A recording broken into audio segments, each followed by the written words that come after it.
Espresso आपको मालूम है कि फिस्कल ईयर क्लोज होने वाला है और पाकिस्तान के जो मसाइल हैं, जो बजट के दिन करीब आ रहे हैं उनमें भी इजाफा ही हो रहा है। मौजूदा हुकूमत के दावे और दिलासे भी बजट के साथ साथ सामने आ रहे हैं और कहा यह जा रहा है कि जहाँ तक मुमकिन हुआ आवाम को रिलीफ दिया जाएगा, आवाम दोस्त बजट पेश किया जाएगा। मैं तो पिछले कई दिहाइयों से ये सुन रहा हूँ, जब से बजट आता है उससे पहले यही बात दोस्त बजट होता है। आज तक बजट से दोस्ती हुई नहीं है आवाम की, ये बड़ा मसला रहा है हमारे साथ। खैर, तहरीक इंसाफ भी इसको लेकर परेशान है और कंसर्न है। इनफैक्ट चेयरमैन तहरीक इंसाफ तो कह चुके हैं कि मौजूदा हुकूमत को बजट देने का कोई इख्तियार ही नहीं है, इनके पास मैंडेट ही नहीं है। इलेक्शन में जाएं, जीत कर आएँ और फिर बजट पेश करें। मगर जनाब, ग्राउंड पर जो सूरत हाल है वो मुख्तलिफ दिखाई दे रही है और इस्लामाबाद से जो इतलात हैं वो ये हैं कि ताहाल बजट पेश करना तो दरकिनार, रिपोर्ट्स ये कह रही हैं कि अभी तक तैयारी भी बजट की नहीं है। और वजह जो है IMF के साथ मुआहदे का रुका होना बताया जा रहा है। दूसरी जानिब IMF की शराइत पर शराइत के आगे हुकूमत ने सरेंडर किया। IMF की तमाम शराइत पाकिस्तान ने मान ली, मगर IMF फिर भी ना माना। इसकी वजह क्या है? क्या मौजूदा हुकूमत बजट में जो बारूदी सुरंगें हैं वो बिछाने जा रही है ताकि आने वाली सरकार बजट का बोझ बर्दाश्त ना कर सके? जो ये पीछे हमने ट्रेंड देखा है, इस हवाले से भी बात करेंगे। मौजूदा सूरत हाल के अंदर जब IMF के साथ हमारा मुआहदा अभी तक जो कहले डिले का शिकार है, तातुल का शिकार है, ऐसे में बजट पेश करना, ये बजट कितना अवाम दोस्त होगा, इस हवाले से बात करेंगे। शहबाज राना हमारे साथ मौजूद है, सीनियर एंकर पर्सन है, मौशी अमूर पर बड़ी गहरी नजर रखते हैं। Thank you very much Shahbaz साहब, बहुत शुक्रिया कि आपने अर्ली इन द मॉर्निंग हमें ज्वाइन किया। सबसे पहले तो इस बजट के हवाले से जिसकी हम बातें सुन रहे हैं, क्या आपको लगता है कि ये जो मौजूदा सूरत हाल है जिसमें ना IMF के साथ कोई मुआहदा तय पाया है और जिसकी वजह भी बताया जा रहा है कि बजट अभी फिलहाल उसकी तैयारी शुरू नहीं हुई, कि इन हालात के अंदर अवाम दोस्त बजट आ पाएगा? जी बिस्मिल्लाहिर्रहमानिर्रहीम, आप दोनों का बहुत शुक्रिया जी। देखिए, ये जो अवाम दोस्त बजट की टर्मिनोलॉजी है ना, मेरा ख्याल अब इसको हमें ख़त्म कर देना चाहिए। एटलीस्ट 2 से 3 साल के लिए तो इस टर्मिनोलॉजी को ख़त्म कर देना चाहिए। उसकी वजह यह है जो पाकिस्तान के जो मारूजी माशी हालात हैं उसमें किसी भी किस्म की कोई जो रिलीफ है वो लोगों को नहीं दी जा सकती। सब्सिडीज बिजली के ऊपर, गैस के ऊपर वो नहीं दी जा सकती। टैक्सेस के जो रेट्स हैं वो कम नहीं किए जा सकते। तो अगर ये सारे काम नहीं हो सकते तो इसका मतलब है कि जो बजट है वो आवाम दोस्त नहीं होगा। और ये कब तक सिलसिला रहेगा? ये कम से कम साल 2 साल तो ये सिलसिला रहेगा। अगर ये जो मैंने बातें की इसके बिल्कुल बरक्स कोई भी हुकूमत जो इस वक्त PDM की हुकूमत है वो फिर भी कोशिश करती है, वो सब्सिडीज देती है, वो टैक्सेस में कुछ कमी कर देती है, कुछ और इस तरह के इकदाम करती है जिससे लगे कि वो आपका जो बजट है उस पर अखराजात का बोझ बढ़ रहा है और बजट का खसारा बढ़ रहा है। तो वो जो बजट होगा वो पाकिस्तान की जो इकोनॉमिक कंडीशन से उसके बिल्कुल खिलाफ जाएगा। जब वो उसके खिलाफ जाएगा तो फिर आपका IMF के साथ, वर्ल्ड बैंक के साथ, एशियाई तरक्याती बैंक के साथ मामला जो है वो तय नहीं पाएंगे। मसला ये है कि अगर इस वक्त हमारा IMF का प्रोग्राम नहीं हो रहा, और इसलिए नहीं हो रहा कि हमें $6 अरब के नए कर्जे चाहिए। जो चीन और सऊदी अरब और UAE ने जो हमें कमिटमेंट्स दिए हैं वो सिर्फ $3 अरब की दी है, बाकी फिर भी 3 बचता है। तो अभी तो हमसे $6 अरब का मसला हल नहीं हो रहा। अगले माली साल में तकरीबन $25 अरब के हमने गैर मुल्की कर्जे वापस करने या उनके ऊपर सूद की अदायगियां करनी। इसके अलावा कोई $9 अरब का हमारा एस्टिमेटेड करंट अकाउंट खसारा है, तो $34 अरब का तखमीना है। अब ये इस साल $6 अरब हमसे पूरा नहीं हो रहा बगैर IMF के। अगले साल हम $34 अरब कैसे पूरा करेंगे? तो जब आपको $34 अरब पूरा करना है तो फिर आपको IMF जाना पड़ेगा।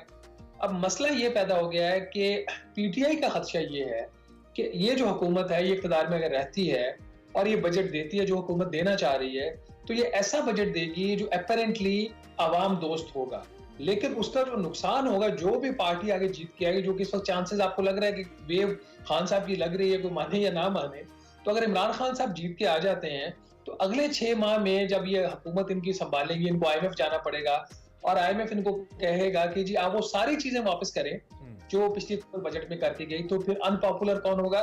जो भी नई हुकूमत बनाएगा वो अनपॉपुलर आते ही हो जाएगा।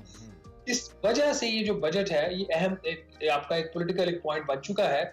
शायद जो हुकूमत है और PTI ये चीज पे एग्री कर जाए कि बजट यही हुकूमत दे, लेकिन इसमें फिर एक चीज ये हो सकती है, फिर PTI की तरफ से ये शर्त सामने आ सकती है जी कि आप अगर बजट आपने देना है तो फिर आप इसको एक फिजिकली डिसिप्लिन बजट देंगे, जिसका मतलब ये है कि आप कोई ऐसे अखराजात नहीं करेंगे जिसकी वजह से बजट के ऊपर बोझ पड़े और पाकिस्तान के जो ताल्लुकात हैं वो 3 जो बैनुल अक़वामी इदारे हैं उनके साथ खराब हो जाए। तो इस बैकग्राउंड में अगर आप देखें तो फिर अवाम दोस्त बजट की बात मेरा ख्याल नहीं बनती।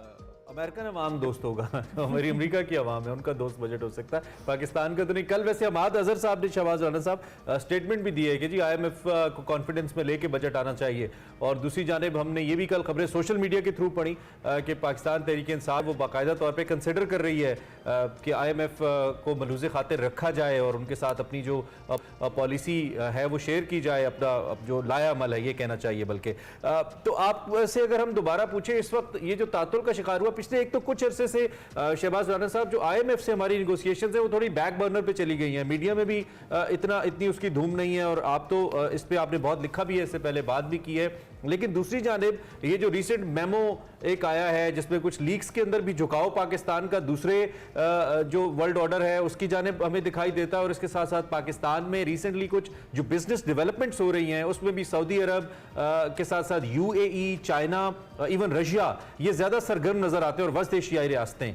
तो पाकिस्तान क्या कुछ हद तक मायूस हो चुका है IMF इस डील से इसलिए, या फिर पाकिस्तान का एक स्ट्रैटेजी है कि ये भी एंगल सामने रखा जाए दुनिया के कि we have other options too? देखिए, हमारे जो इस वक्त हालात हैं वो हमें इस बात की इजाजत नहीं देते कि हम अपनी चॉइसेस दुनिया को बताएं। हमारी फॉरेन पॉलिसी टोटली डिपेंडेंट है, हमारी जो इकोनॉमिक पॉलिसी है वो टोटली डिपेंडेंट है, हमारी डिफेंस पॉलिसी जो है वो भी कोई इतनी इंडिपेंडेंट नहीं है। तो जब आपकी तमाम किस्म की पॉलिसी जिसका आपको दुनिया के साथ किसी भी तरीके से ताल्लुक हो वो डिपेंडेंट, तो आपके पास चॉइसेस नहीं रह जाती। मसला ये हुआ कि पिछले 40-50 साल में पाकिस्तान ने जो सियासत की है, आलमी सियासत जो पाकिस्तान की रही है, जो पाकिस्तान के बैनुल अक़वामी ताल्लुकात रहे हैं, वो दूसरों की या तो उनको एक्सप्लॉइट करने के ऊपर रहे हैं, या जो कुछ डेवलपमेंट्स हुई हैं उससे जो पाकिस्तान के लिए मौके पैदा हुए हैं, उन मौकों से फायदा उठाने के लिए हमारी जो तमाम मामलात रहे हैं। हमारी इकोनॉमी बूम इसलिए कर गई कि 9/11 हो गया, 20th सेंचुरी में हमें सपोर्ट इसलिए मिल गई कि अफगान वॉर हो गई। जब हम इंडिपेंडेंटली अपने ऊपर, अपने बलबूते के ऊपर खड़े होने की कोशिश करते हैं तो हम गिर जाते हैं। उसकी वजह यह है कि हमारी इकोनॉमी का स्ट्रक्चर है ही कोई नहीं, हम हमेशा इंपोर्ट डिपेंडेंट मॉडल है हमारा, जिसकी वजह से प्रॉब्लम्स आती है। ये जो आपने भी पॉइंट रेस किया ना चाइना वाला, ये एक बड़ा ही एक अहम एक इशू है। पाकिस्तान एज अ पॉलिसी, और ये मैं जब लिखता था कि सीपैक पाकिस्तान करना नहीं चाह रहा, तो जो PTI की हुकूमत थी उसको ये चीज बड़ी बुरी लगती थी। मुझे उस वक्त अंदाजा हो गया था PTI के टाइम पे कि सीपैक को हमने जो है वो अब बैक बर्नर पे डाल दिया, हम नहीं करना चाह रहे। 4 साल पाकिस्तान ने सीपैक को बैक बर्नर के ऊपर डाला, उसकी वजह से पाकिस्तान के चाइना के साथ ताल्लुकात बहुत बुरी तरह खराब हुए। इनका जो हुकूमत थी उस वक्त की और उस वक्त की जो मिलिट्री एस्टेब्लिशमेंट थी, उनका ये ख्याल था कि जब हम सीपैक को बैक बर्नर पे डाल देंगे, चाइना के साथ जो रिलेशंस को कोल्ड स्टोरेज में ले जाएंगे, तो वेस्ट हमारी भरपूर मदद करेगा। लेकिन जो चीज उस वक्त के हुक्मरानों ने और मिलिट्री एस्टेब्लिशमेंट ने रियलाइज नहीं की कि जो पाकिस्तान की इकोनॉमी के जो हालात हो गए थे, जो फिस्कल इंडिसिप्लिन आ गया था, और जो हम एक डबल टॉक करते थे, वो दुनिया को वो भी चीजें वाजे हो गई थी। जब तक तो अमेरिका को आपकी जरूरत थी, उन्होंने अफगानिस्तान से निकलना था, तो उन्होंने आपको वेवर्स भी लेके दिए IMF से और आपकी मदद भी की। अब अमेरिकन जो है वो आपको एक लेसन टीच कर रहे हैं। ऑन द अदर साइड जो पाकिस्तानी साइड थी, जिनका ये ख्याल था कि हमने चाइना को पीछे डाला है तो अमेरिका हमारी मदद करेगा, वो नहीं हुई। यही वजह है कि आज हमारे ताल्लुका जो IMF से ठीक नहीं हो रहे, उसके अंदर एक फैक्टर ये है कि हमें आदत पड़ चुकी है कि हम US स्टेट डिपार्टमेंट को या US ट्रेजरी डिपार्टमेंट को फोन करते हैं कि जी आप फोन उठाइए, जरा एक IMF की MD मैनेजिंग डायरेक्टर को फोन तो कर दीजिए, हमारी ये कंडीशन पूरी नहीं हो रही। वो जो फोन फ्रेंड वाली फैसिलिटी है वो खत्म हो चुकी है। इसी वजह से मेरिट पे जब आप IMF के साथ डील करते हैं तो आप डील कर ही नहीं सकते, मेरिट है ही कोई नहीं। और रही सही कसर शहबाज राना साहब, जो कोविड था उसने भी निकाल दी, फिर वर्ल्ड रिसेशन आ गया और फिर पाकिस्तान उससे भी बहुत हर्ट हुआ, पाकिस्तान जैसी दीगर स्टेट्स। अच्छा, ये हाउस एंड ऑर्डर की जो टर्मिनोलॉजी है मुझसे बहुत बेहतर समझते हैं आप, ये हम एक अरसे से यूज कर रहे हैं। इसमें हमने अपने रेवेन्यूज भी बढ़ाने थे, हमने अपने डायरेक्ट टैक्सेस भी बढ़ाने थे, हमने अपने लाइन लॉसेस को बिजली को लेकर कम करना था, करप्शन कम करनी थी। मौजूदा हुकूमत अरेंजमेंट्स में तो लगी हुई है, बंदे हमारे इधर उधर जा रहे हैं कि जी इतने पैसे दे दो, अन्य पैसे दे दो, लेकिन हाउस इन ऑर्डर करने के हवाले से कोई एक single development, single line development, कोई स्टोरी की हद तक भी शहबाज राना साहब हमें नजर नहीं आती। आपके पास हो तो आप प्लीज बताइए, क्योंकि आप जो हमारे डिसीजन मेकर्स हैं उनके साथ आपका इंटरेक्शन रहता है। तो हम अगर ये नहीं करेंगे तो ये जिस तरह आप हमें प्रेडिक्ट कर रहे हैं कि जी अगले साल हमें 34 अरब डॉलर चाहिए, तो इसका मतलब तो ये है कि फिर हम इस साल नहीं तो अगले साल तो डिफॉल्ट कर ही जाएंगे। लेट मी से दिस अनफॉर्चुनेटली, जिस तरह की सूरत हाल लग रही है। जी डिफॉल्ट इसलिए नहीं हो रहा कि जितना बाहर से डॉलर्स पाकिस्तान आ रहा है, चाहे वो आपकी एक्सपोर्ट्स की रिसीट्स हैं या जो हमारे मजदूर भाई और बाकी भाई काम करते हैं वो रेमिटेंसेस भेजते हैं, तो जितना रेमिटेंस और एक्सपोर्ट का पैसा आ रहा है उतना ही हम हुकूमत की कोशिश है कि इंपोर्ट्स का पैसा बाहर जाए। तो इसलिए जो डिफॉल्ट है उसको अवॉइड किया जा रहा है। जो आपका कोर क्वेश्चन है कि जी ये फिर हाउस इन ऑर्डर क्यों नहीं हो रहा, मेरी कल एक स्टोरी छपी थी कि ये जो पीडीएम की हुकूमत है, ये जो माली साल चल रहा है जिसके 10 माह गुजर चुके हैं, इस माली साल के 10 माह में पीडीएम की हुकूमत ने 620 अरब रुपए की सप्लीमेंट्री ग्रांट्स दी। अब सप्लीमेंट्री ग्रांट का लफ्ज जो है वो लोगों को बहुत अच्छी तरह याद हो गया होगा, क्योंकि 21 अरब रुपए की सप्लीमेंट्री ग्रांट हमने इलेक्शन के लिए नहीं दी, तो ये उसी कॉन्टेक्स्ट में है। 21 अरब हमने इलेक्शन के लिए नहीं दी क्योंकि हमारा हुकूमत का पॉलिटिकल मोटिव ये था कि इलेक्शन ना हो, तो बहाना हमने IMF का भी मार दिया और फिस्कल डिसिप्लिन का भी मार दिया। हकीकतन हुकूमत 620 अरब रुपए के सप्लीमेंट्री ग्रांट्स जारी कर चुकी है 10 माह में, जिसमें तकरीबन 265 से 270 अरब रुपए की इजाफी सप्लीमेंट्री ग्रांट्स हैं। तो ये इसका मतलब ये है कि हम फिजिकली डिसिप्लिन लोग नहीं है, नंबर 1। नंबर 2, इनके हर तरह के आप देखिए, क्या काबीना का साइज, इस पे पहले भी कई दफा बात हो चुकी, कम हुआ नहीं हुआ, क्या इन्होंने बाकी जो अपनी चीजें हैं उसको ठीक किया, इन्होंने नहीं किया। हुकूमत ने 2 पॉलिसीज दी थी, अगर आप इनकी पॉलिसी देख लें, इन्होंने कहा जी कि हम जल्दी मार्केट्स बंद करवाएंगे, क्या जल्दी मार्केट्स बंद हुई? नहीं हुई।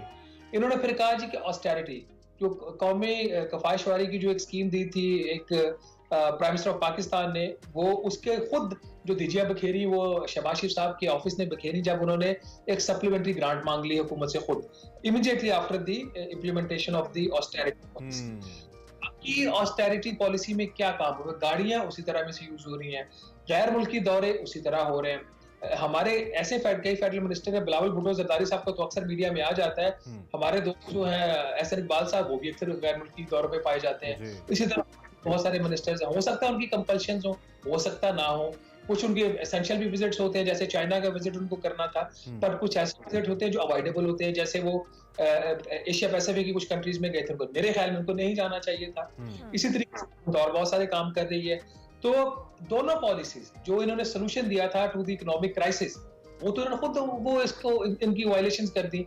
मैंने अपने एक प्रोग्राम में तकरीबन 1 माह पहले कहा था, इससे पहले कि हुकूमत ने जो नेशनल ऑस्टेरिटी पॉलिसी दी, अभी तक तमाम चीजें, तमाम एविडेंस उसके अगेंस्ट आ रहा है। तो बेहतर है वज़ीर-ए-आज़म साहब एक प्रेस कॉन्फ्रेंस करें और कहें जी कि नहीं, वो मेरे से गलती हो गई थी नेशनल ऑस्टेरिटी पॉलिसी अनाउंस करते हुए, मैं उसको वापस ले।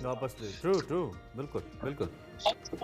कोई बात अनफॉर्चुनेटली इसका तो मामला हमें नजर नहीं आ रहा। ऐलानात तो बहुत हुए थे कि हम ये भी करेंगे, वो भी करेंगे, सब्सिडी भी देंगे, पेट्रोल के हवाले से भी बड़ा ऐलान किया था, लेकिन अनफॉर्चुनेटली वो रिलीफ वो भी नहीं मिल पाया।